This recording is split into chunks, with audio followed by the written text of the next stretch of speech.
Hey everyone, welcome to my channel. So यार, जैसा कि आप लोगों को पता होगा कि आप लोगों का CSAB काउंसलिंग का जो शेड्यूल है वो इसकी ऑफिशियल वेबसाइट पे डल चुका है। ठीक है, अब इन लोगों ने नेक्स्ट नोटिस इंस्ट्रक्शंस का डाला है जो भी कैंडिडेट्स CSAB काउंसलिंग में पार्टिसिपेट करना चाहते हैं। इस वीडियो में मैं आप लोगों को एक एक इंस्ट्रक्शन बहुत अच्छे से एक्सप्लेन करने वाली हूँ। ये वीडियो आप लोगों के लिए बहुत इंपॉर्टेंट है। वीडियो को एंड तक देखिएगा, एक एक पॉइंट को अच्छे से समझिएगा, क्योंकि अगर आप लोग कोई भी गलती कर देते हैं फिर आप लोगों को अब सेकेंड चांस नहीं मिलेगा अपनी गलती को सुधारने का और NIT प्लस सिस्टम में एडमिशन पाने का। अगर आप लोगों ने जोसा में रजिस्टर नहीं किया था या फिर आप लोगों का किसी मिस्टेक की वजह से रजिस्ट्रेशन कैंसिल हो गया था या फिर आप लोगों को कोई सीट अलॉट नहीं हुई थी, तो ये आपके पास सेकेंड और लास्ट चांस है NIT प्लस सिस्टम में एडमिशन पाने का। ठीक है, कोई भी गलती मत कीजिएगा। और अगर आप लोग मेरे चैनल पे न्यू हैं, अभी तक आप लोगों ने सब्सक्राइब नहीं किया है, प्लीज़ चैनल को सब्सक्राइब कर लीजिएगा। ठीक है, ताकि आप लोगों को CSAB से रिलेटेड जो भी इम्पॉर्टेंट नोटिसेस डलें और आप लोगों के जो भी डाउट्स हों उससे रिलेटेड जो मैं वीडियोस डालूं उसकी नोटिफिकेशन आप लोगों को मिल सके। चैनल को सब्सक्राइब कर लीजिएगा, बेल आइकन को प्रेस कर लीजिएगा। ओके, अगर आप लोगों को वीडियो अच्छी लगे प्लीज़ वीडियो को लाइक कीजिएगा और अपने फ्रेंड्स के साथ शेयर कीजिएगा जो भी ये काउंसलिंग कर रहे हों। ठीक है, चलिए फिर वीडियो स्टार्ट करते हैं। सबसे पहले आप लोगों की CSAB काउंसलिंग के 2 स्पेशल राउंड होने वाले हैं। ठीक है, जो भी स्टूडेंट्स इसमें पार्टिसिपेट करना चाहते हैं उन लोगों को फ्रेश रजिस्ट्रेशन करना पड़ेगा। ठीक है, ये रजिस्ट्रेशन आप लोगों का इसकी ऑफिशियल वेबसाइट csab.nic.in से आप लोग कर सकते हैं और इसकी डेट्स आप लोगों की 17 नवंबर से स्टार्ट हो रही हैं और 19 नवंबर तक आप लोगों की चलेंगी। ठीक है, आप लोगों को कौन कौन कैंडिडेट्स CSAB काउंसलिंग के लिए एलिजिबल हैं। जिन भी कैंडिडेट्स ने JEE मेंस क्वालिफाई किया है और वो लोग एलिजिबिलिटी फुलफ़िल करते हैं जोसा के बिज़नेस रूल्स के अकॉर्डिंग, वो लोग एलिजिबल हैं CSAB काउंसलिंग में पार्टिसिपेट करने के लिए। इनमें आप लोगों के कौन कौन से कैंडिडेट्स आ जाते हैं। पहले वो कैंडिडेट्स हैं जिन लोगों को जोसा में सीट अलॉट हो गई थी NIT प्लस सिस्टम के लिए। ठीक है, और उन लोगों ने अपनी सीट सिक्योर कर ली थी पार्शियल एडमिशन फ़ीस पेमेंट करके।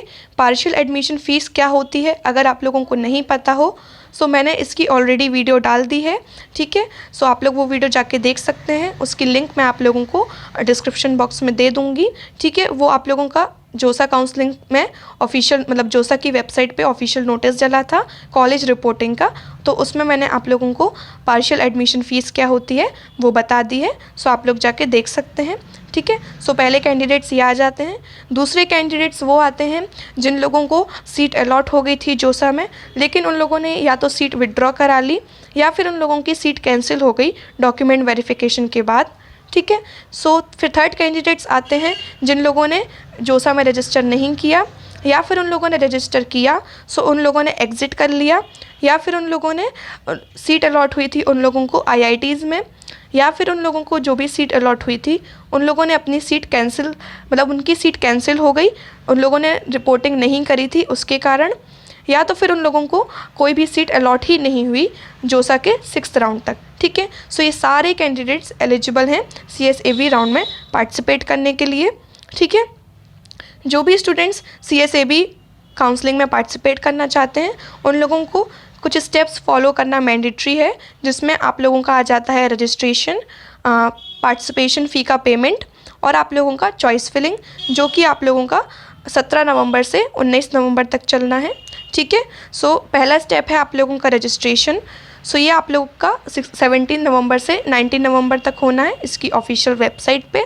ठीक है, जो भी स्टूडेंट्स पहली बार कर रहे हैं उन लोगों को सारी डिटेल्स भरनी पड़ेंगी और जो ऑलरेडी जोसा में कर चुके हैं वो अपने अपडेट कर सकते हैं कुछ डिटेल्स, जैसे कि state of eligibility, nationality, gender, category और PWD। ठीक है, ये सब आप लोग अपडेट कर सकते हैं।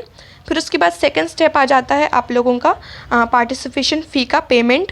ठीक है, जो भी स्टूडेंट्स स्पेशल राउंड में पार्टिसिपेट करना चाहते हैं उन सबको पार्टिसिपेशन फ़ीस पेमेंट करना मस्ट है। ठीक है, अगर वो लोग नहीं करेंगे वो लोग इसके लिए एलिजिबल नहीं है, मतलब ये इसमें पार्टिसिपेट नहीं कर पाएंगे।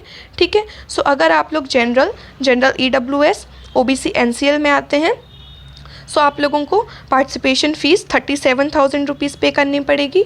और अगर आप लोग SC में आते हैं, ST में आते हैं या फिर PWD कैटेगरी में आते हैं, सो फिर आप लोगों को 17,000 rupees as a participation fee पे करना होगा। ठीक है, इसमें जो आप लोगों का 2,000 रुपये है वो आप लोगों का नॉन रिफंडेबल है, मतलब आप लोगों का 2,000 रुपये किसी भी केस में रिफ़ंड नहीं होगा। ठीक है, क्योंकि ये आप लोगों का प्रोसेसिंग चार्ज लगता है। अगर आप लोगों को सीट वगैरह अलॉट नहीं होती है किसी केस में, सो आप लोगों का 2,000 रुपये को छोड़ बाकी पैसे रिफ़ंड हो जाते हैं। सो मैं आप लोगों का रिफ़ंड रूल्स रिलेटेड एक सेपरेट वीडियो लेके आने वाली हूँ। ठीक है, तो उसमें मैं आप लोगों को ढंग से एक्सप्लेन करूँगी किस किस केस में कितने कितने पैसे रिफ़ंड होते हैं। ठीक है, आप लोग जो अपना पार्टिसिपेशन फ़ीस है वो net banking, debit card, credit card या SBI ई-चालान के थ्रू पे कर सकते हैं। ठीक है, अब सेकंड कैंडिडेट्स वो आ जाते हैं जिन लोगों ने जोसा काउंसलिंग में सीट एक्सेप्टेंस फ़ी पे कर दी थी, लेकिन फिर उन लोगों ने विड्रॉ करा ली या कैंसिल करा ली। ठीक है, NIT प्लस सिस्टम के लिए। सो फिर उन कैंडिडेट्स को सिर्फ 2,000 रुपये देने पड़ेंगे। ठीक है, as a non refundable processing charge, ये आप लोगों का रिफ़ंड नहीं होगा। ठीक है, जो आप लोगों की सीट एक्सेप्टेंस फ़ी जो आप लोगों ने ऑलरेडी पे कर दी थी वो आप लोगों की CSAB राउंड में पार्टिसिपेशन फ़ीस में एडजस्ट हो जाएगी। ठीक है, और फिर ये अमाउंट आपकी फाइनली कहाँ चली जाएगी, जो भी इंस्टीट्यूट आप लोगों को मिलेगा उसमें। ठीक है, ये उन लोगों के लिए नहीं है जिन स्टूडेंट्स ने अपनी सीट विड्रॉ कराई थी या उनकी सीट कैंसिल हो गई थी IITs में। ठीक है, ये सिर्फ NIT प्लस सिस्टम के लिए है। IITs वाले स्टूडेंट्स के लिए जो फर्स्ट राउंड में फर्स्ट पॉइंट में जो फ़ीस दी हुई है वो उन लोगों को देनी पड़ेगी, यानी 37,000 for general etcetera and 17,000 for ST SC etcetera. Okay, so फिर उसके बाद आप लोगों का थर्ड पॉइंट आ जाता है कि जिन भी स्टूडेंट्स ने पार्शियल एडमिशन फ़ीस पेमेंट कर दी थी, ठीक है, जोसा में, जो कि आप लोगों की 9 नवंबर से 13 नवंबर तक होनी है। ठीक है, उन लोगों को भी सिर्फ 2,000 रुपये देने होंगे जो कि आप लोगों के नॉन रिफंडेबल होंगे। उनकी जो पार्शियल एडमिशन फ़ीस है वो आप लोगों की एडजस्ट हो जाएगी किस में, CSAB के पार्टिसिपेशन फ़ीस में। ठीक है, और फिर ये अमाउंट आप लोगों की कहाँ चली जाएगी, जो भी इंस्टीट्यूट आप लोगों को मिलेगा उसमें। ठीक है, फिर इन कैंडिडेट्स को जिनने पार्शियल एडमिशन फ़ीस पे कर दी है, अगर इन लोगों को CSAB में सीट मिल जाती है, सो फिर इन लोगों की जो पहले की सीट जो इनने जोसा की काउंसलिंग में सिक्योर करी थी वो सीट इनकी कैंसिल हो जाएगी। ठीक है, और अगर इन लोगों को CSAB में सीट नहीं मिलती है, सो फिर इन लोगों की जो पहले वाली सीट है वो रहेगी। ठीक है, सो इन कैंडिडेट्स को अंडरटेकिंग सबमिट करना पड़ेगा CSAB के पोर्टल में। ठीक है, फिर उसके बाद वो कैंडिडेट्स आ जाते हैं जिन लोगों ने पार्टिसिपेट किया है CSAB स्पेशल राउंड में after cancellation of allotted seats. ठीक है, जो कि उनको जोसा में मिली थी। ठीक है, सो उन लोगों को स्पेशल राउंड की पार्टिसिपेशन फ़ीस देनी पड़ेगी एज़ पर सेक्शन 4.3.3, जो कि आप लोगों का इन्फॉर्मेशन ब्राउचर में है CSAB स्पेशल राउंड के। सो वो लोग आप लोग जाके चेक कर लीजिएगा। ठीक है, फिर थर्ड स्टेप आप लोगों का आ जाता है चॉइस फिलिंग और लॉकिंग का। सो जो after completion of fee payment, जब आप लोग जो पार्टिसिपेशन फ़ीस है वो पेमेंट कर देते हैं, उसके बाद आप लोगों को फ्रेश चॉइसेस भरनी पड़ेंगी। ठीक है, जिन भी स्टूडेंट्स ने जोसा में काउंसलिंग करी थी, चॉइस फिलिंग करी थी, उन लोगों की जो पहले की जो चॉइस फिलिंग थी जोसा वाली, वो आप लोगों की नल एंड वॉइड मानी जाएंगी, मतलब वो चॉइस फिलिंग आप लोगों की नहीं मानी जाएंगी। आप लोगों को फ्रेश चॉइस फिलिंग करनी है।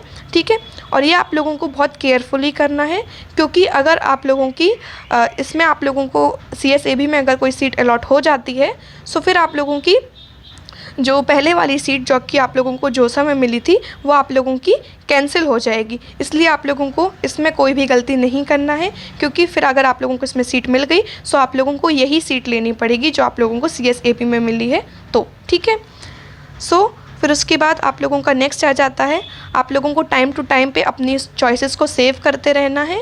ठीक है, और जो आप लोगों की लास्ट सेव चॉइस होगी वो आप लोगों की ऑटोमेटिकली लॉक हो जाएगी, और अब वो फिर आप लोगों की वही मानी जाएगी आप लोगों की सीट अलॉटमेंट के टाइम पे। ठीक है, जो कि आप लोगों का 17 नवंबर से 19 नवंबर तक होना है। ओके, फिर जब आप लोगों का सक्सेसफुल रजिस्ट्रेशन हो जाता है, फ़ीस पेमेंट हो जाता है और चॉइस फिलिंग हो जाता है, फिर आप लोगों को फर्स्ट राउंड के सीट अलॉटमेंट का वेट करना है। ठीक है, ये रिज़ल्ट आप लोगों का CSAB के पोर्टल में रिलीज़ हो जाएगा। ठीक है।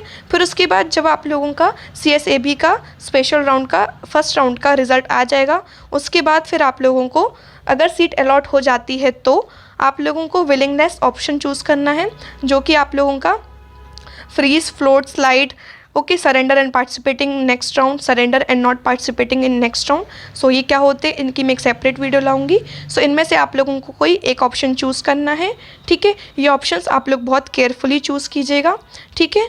और आप लोगों को जब आप लोग ये ऑप्शन चूज़ कर लेंगे, उसके बाद फिर आप लोगों को डॉक्यूमेंट्स अपलोड करने हैं और सीट एक्सेप्टेंस फ़ी पेमेंट करना है, ठीक है। फिर जो आप लोगों के डॉक्यूमेंट्स अपलोड होंगे वो आप लोगों का जो भी आप लोग ऑप्शन चूज़ करेंगे उसके अकॉर्डिंग होगा, ठीक है। जिन भी स्टूडेंट्स का डॉक्यूमेंट्स ऑलरेडी वेरीफाई हो गए हैं जोसा की काउंसलिंग में राउंड 1 से राउंड 6 के बीच में, उन लोगों को डॉक्यूमेंट अपलोड करने का मतलब स्टेप फॉलो नहीं करना है, ठीक है। फिर जब आप लोगों का डॉक्यूमेंट्स अपलोड हो जाएंगे उसके बाद आप लोगों को सीट एक्सेप्टेंस फ़ी पे करनी है, ठीक है। जिन भी स्टूडेंट्स ने अपनी सीट सिक्योर कर ली थी NIT प्लस सिस्टम में जोसा की काउंसलिंग के टाइम पे, उन लोगों को सीट एक्सेप्टेंस फ़ी पे नहीं करनी है, ठीक है। मतलब अगर आप लोगों ने जोसा के टाइम पे सीट एक्सेप्टेंस फ़ी पे कर दी थी और अपनी सीट सिक्योर कर ली थी, ठीक है, तो फिर आप लोगों को सीट एक्सेप्टेंस फ़ी पे नहीं करनी है, ठीक है। फिर उसके बाद आप लोगों को ऑनलाइन डॉक्यूमेंट वेरिफिकेशन प्रोसेस के थ्रू जाना है, ठीक है। और फिर इसमें अगर आप लोगों को वेरीफाइंग ऑफिसर्स के द्वारा कोई भी क्वेरी रेस की जाती है सो आप लोगों को उस पर रिस्पॉन्ड करना है डेडलाइन के पहले, ठीक है। फिर उसके बाद जिन भी कैंडिडेट्स ने स्पेशल राउंड 2 के लिए चूज़ किया था, ठीक है, तो फिर उन लोगों को रिज़ल्ट का वेट करना है स्पेशल राउंड 2 का, ठीक है। फिर उसके बाद उन लोगों को फॉलोइंग स्टेप्स करने हैं, ठीक है। तो जब आप लोगों का रिज़ल्ट आ जाएगा CSAB स्पेशल राउंड 2 का और जिन स्टूडेंट्स को पहली बार सीट अलॉट होगी स्पेशल राउंड 2 में, ठीक है, सो उन लोगों को फिर से करना है मतलब उन लोगों को करना है डॉक्यूमेंट्स अपलोड, सीट एक्सेप्टेंस फ़ी पे करनी है, डॉक्यूमेंट वेरिफिकेशन करना है, ठीक है, 25 नवंबर से 27 नवंबर तक अपनी सीट को कंफर्म करने के लिए, ठीक है। फिर उसके बाद सारे कैंडिडेट्स को जिनको भी CSAB स्पेशल राउंड 1 या 2 में सीट अलॉट हुई थी, ठीक है, उन लोगों को अब कॉलेज की एडमिशन प्रोसेस कंप्लीट करनी है, जो कि आप लोगों की 25 नवंबर से 30 नवंबर तक चलनी है। और ये आप लोगों की जो इंस्ट्रक्शंस होंगे वो आप लोगों को जो भी अलॉटेड इंस्टीट्यूट होगा उसके अकॉर्डिंग आप लोगों को करने हैं। फिर आप लोगों को इसकी जो इंस्टीट्यूट की फ़ीस है वो देनी होगी जैसा भी होगा, ठीक है। और अगर आप लोग ये नहीं करते हैं, अगर आप लोग कॉलेज का रिपोर्ट की जो फॉर्मेलिटीज़ है वो सब पूरी नहीं करेंगे तो आप लोगों का अलॉटमेंट कैंसिल हो जाएगा और आप लोगों को कोई भी रिफ़ंड नहीं मिलेगा, ठीक है। इसलिए इस बात का आप लोग विशेष ध्यान रखिएगा, ओके।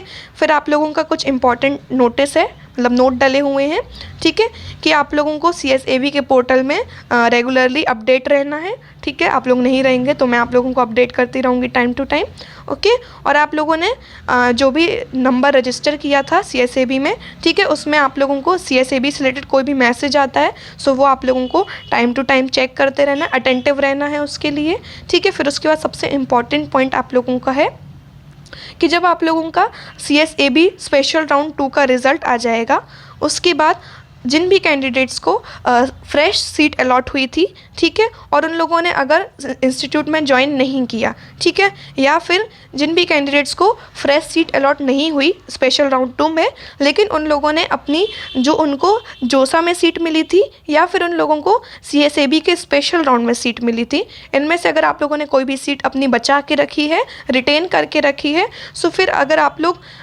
ज्वाइन नहीं करते हैं इंस्टीट्यूट में, अपने पुराने वाले इंस्टीट्यूट में, तो इन दोनों केसेस में आप लोगों की जो पार्टिसिपेशन फ़ीस है और आप लोगों की जो सीट एक्सेप्टेंस फ़ीस है वो आप लोगों की रिफ़ंड नहीं करी जाएगी, ठीक है। सो ये बात को आप लोगों को ढंग से याद रखना है कि अगर आप लोगों को सीट अलॉट हो जाती है सेकेंड राउंड में, ठीक है, और अगर आप लोग ज्वाइन नहीं करते हैं या फिर अगर आप लोगों को सीट अलॉट नहीं होती है और आप लोगों ने या तो फिर जोसा काउंसलिंग की या फिर आप लोगों ने CSAB काउंसलिंग में अपनी सीट बचा के रखी है, सो फिर आप लोगों की जो सीट है वो कैंसिल हो जाएगी अगर आप लोग रिपोर्ट नहीं करते हैं और आप लोगों को कोई भी रिफ़ंड नहीं मिलेगा, और जो आपकी फ़ीस है वो आप लोगों की कहाँ चली जाएगी, अलॉटेड इंस्टीट्यूट में चली जाएगी। सो ये गलती मत कीजिएगा वरना आपके सारे पैसे डूब जाएंगे, ठीक है।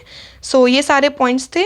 आई होप आप लोगों को वीडियो समझ में आई हो, पूरे पॉइंट समझ में आए हो, वीडियो अच्छी लगी हो। सो प्लीज़ वीडियो को लाइक कीजिएगा, शेयर कीजिएगा और चैनल को सब्सक्राइब कीजिएगा। Okay, thank you so much.